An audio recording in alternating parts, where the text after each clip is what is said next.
All right, it's 6:33 this morning on News Radio WRVA. I'm Rich Herrera. Super Dave, Gary along for the ride as well. All right, got a question for you. Super Dave, remember I told you I went to, when I went to Ireland? I had a hoodie. I misplaced it. I wasn't intending on wearing my Trump Winery T-shirt into Ireland, but I did. I had a couple people give me thumbs up. I had a couple people tell me I was number one, if you know what I mean, right? But I did get into, I know what you mean. I did get into a beef with the customs agent in Ireland who said something bad about America and about Donald Trump, and I told him what I thought, and it wasn't nice. My wife grabbed me, pulled me like, stop, we're just starting to stop it. Yeah, we're not even into the country yet, and I'm already causing trouble. And I'm like, okay, behave yourself.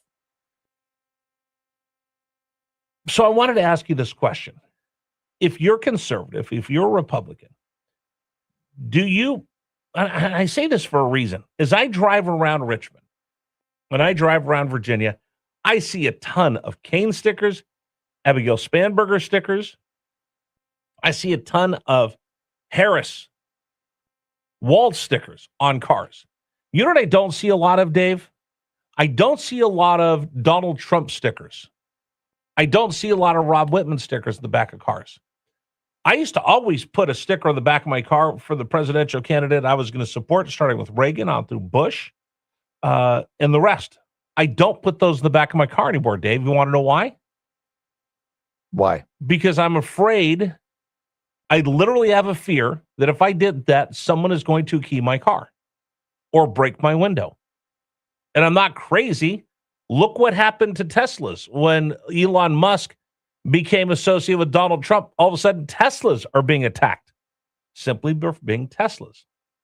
So I bring all that up because if you've seen the stories, and we've kind of talked about it a little bit with Sophie Cunningham and the WNBA, and people are like, I don't care about the WNBA. Nor do I. But it's a bigger societal issue that I'm bringing up for you today. So here's what I want to talk about. There have been a few people that have been accosted, kicked out, harassed. Start with two high school girls sitting courtside. Owner of one of the WNBA teams walked over, got in their face, made one of them cry. Two 16-year-olds screaming at her. Are you blank and blank? Nobody stood up for the girls. Nobody stood up for the girls. Nobody came to their rescue sitting there. I wish I would have been there. I would have come to their rescue. I would have stood up for them. Nobody else did.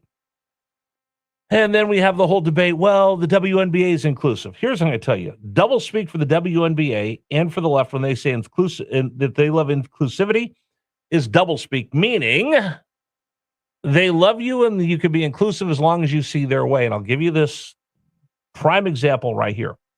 In Atlanta, two women went to the game, I believe, to go see Sophie Cunningham. And the mom and daughter spent $1,000 for their tickets. They're fourth row. They wear T-shirts that say XXXY Athletics. That is a T-shirt brand that supports girls' sports, keeping biological men out of women's sports. It's not provocative. It says support girls. It simply says we believe that biological men should not be playing with girls in girls' sports.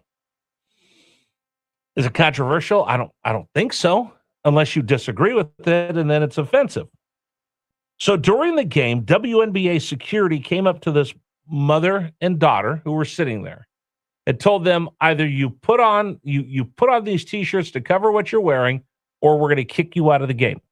Here's the mother and daughter talking about it as they came out of the arena, upset during overtime. They sat there for the entire game, but overtime, security came in and decided they were going to silence these two from wearing the T-shirts that simply say XXXY Athletics. Take a listen. We were made to cover up our XXXY shirts at this game. Wait, are you serious? Yes, they gave us shirts. They gave us T-shirts during overtime and told us we had to leave. And this is for the girl. Or cover our shirts. Now, here's how inclusive the WNBA fans were. So I saw that on X last night. Is the two were giving an interview, and they've been on TV. They went on with Laura Ingraham last night. A WNBA fan came by and flipped the bird to the camera and to the mother and daughter who were explaining what happened in the game. So my big question is, you can go to facebook.com/newsradio WRVA. I'm asking you, would you wear a shirt in public that identifies you as a conservative? And if you don't immediately answer yes, then we have a problem. Would you wear a shirt in public that identifies you as a conservative? I will tell you this. I've got this really cool T-shirt that I got from the Redneck Riviera, Super Dave, in Nashville. It's John Rich's bar. It's 47 in red. It's like a royal blue T-shirt, 47. It has stars all around it. It looks like the Philadelphia 76ers old 1970s logo, but it has 47 in that same font. There's times where I'll wear it. There's times like, do I really want the beef to wear this because I know somebody's going to come up and give me lip if I wear it out in certain places. I've got a 47 hat. I think I do have a Make America Great hat, but it doesn't fit my big head. So I do have a hat that has 47 on it. Do I think twice where I wear it? Absolutely. Because in this country, in this climate right now, there are people that will come up, that will accost you, they'll say something to you, they'll challenge you. Do I really feel comfortable that somebody's not going to spit in my food or do something if I'm wearing some of these? Because we've seen it before. So the fact that these two people went to the game and they're simply wearing a shirt that says XXXY Athletics was so offensive to the WNBA security that they were asked to cover them up. Now, in full disclosure, there was a woman that had a pro-trans T-shirt that they showed up on the Jumbotron. They thought enough of the T-shirt. They thought enough of the person they put up on the Jumbotron. She was asked to cover it up as well, probably because the WNBA security is like, oh, we did this one, we better do that one. I've been at the stadiums before, kind of know how that works. But somebody in the control room that runs the scoreboard thought, put that woman up with the pro-trans T-shirt. We have no problem with that. And I will tell you this, as someone who sat in the scoreboards with the staff that puts those on, they're very, very careful of what they put up on the screen. They're very careful of what they put up on the Jumbotron because they know if they put the wrong thing up there, somebody's going to capture it, especially now with everybody with cell phones, and it will cost you your job. So they don't put things up there willy-nilly on the scoreboard, but they thought it was okay to put the one person up with the trans T-shirt, pro-trans T-shirt, but they thought, we should ask these two to cover their T-shirts. Number one, do you have a problem with what the WNBA security did? Do you have a problem if someone wants to wear that conservative T-shirt? If somebody wants to wear a liberal T-shirt, somebody walks around with a Kamala Harris T-shirt, do you have a problem with that? Somebody wears something offensive, should we have a problem with that?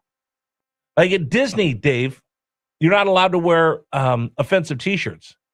And a while ago, there was a whole scam where you would just wear the most offensive T-shirt into Disneyland, and they would ask you to either turn it inside out or they give you a Disney T-shirt. So you get a free T-shirt if you wore something completely offensive. And there's nothing at Disney that's cheap. So that T-shirt's $35. It's a $30, $50 $35, $40, T-shirt. $50. Right? You walk on a college campus, you will see so many obscene T-shirts. So many obscene T-shirts. Do you have the right to be obscene like that and wear that T-shirt? Do you get offended as a conservative? And as a conservative, I want to know, go to facebook.com/newsradio WRVA, or you can use our James River Air text line 833-804-1140. Are you comfortable wearing that shirt in public? And listen, I'll talk to anybody, anytime, anywhere, but I will tell you that I think twice about putting myself in a position, especially with my family. Am I going to wear that T-shirt that just simply says I'm conservative? I got a Reagan Bush T-shirt. I've got a couple T-shirts like that. I've got the Charlie Kirk Freedom T-shirt. There are times where I wonder, am I looking to be an instigator by projecting my conservative values by what I wear, or is it better wear that someplace else, wear that at home, don't wear that in a place where you think you might get a beef? I want to know what you think. Are you comfortable? Would you put a Trump sticker on the back of your car? I mean, I see a lot of people with Trump-themed decals in their car, but very rarely do you see somebody with a big old Donald Trump GOP sticker on the back of their car. And I know why. Because you're probably afraid your car is going to get keyed or your windows are going to get broken. That's the tolerant left for you. I want to know what you guys think. 833-804-1140, 833-804-1140. I'm just going to tell you right now, to me, it's a sad state of affairs in America that I can't wear a T-shirt that proclaims that I'm a conservative without concern. I'm not fearing anybody, but there is a concern, and I do have a thought. What if somebody comes up, has a major beef with me? What if there's a waitress at the restaurant that is going to get offended? Because we've seen it before. Am I out there looking for trouble? No. But do I think twice about it? Yeah, I honestly do. And I think everyone does because of the intolerant left. Give me your thoughts. 833-804-1140, 833-804-1140. That's our question of the day. Go to facebook.com/newsradio WRVA to answer the question. Would you wear a shirt in public that identifies you as a conservative and not fear or be concerned that somebody's going to come give you a hard time? We'll talk about that coming up on the program. Today's show is brought to you in part by GreerFinancialGroup.com. My friend Mike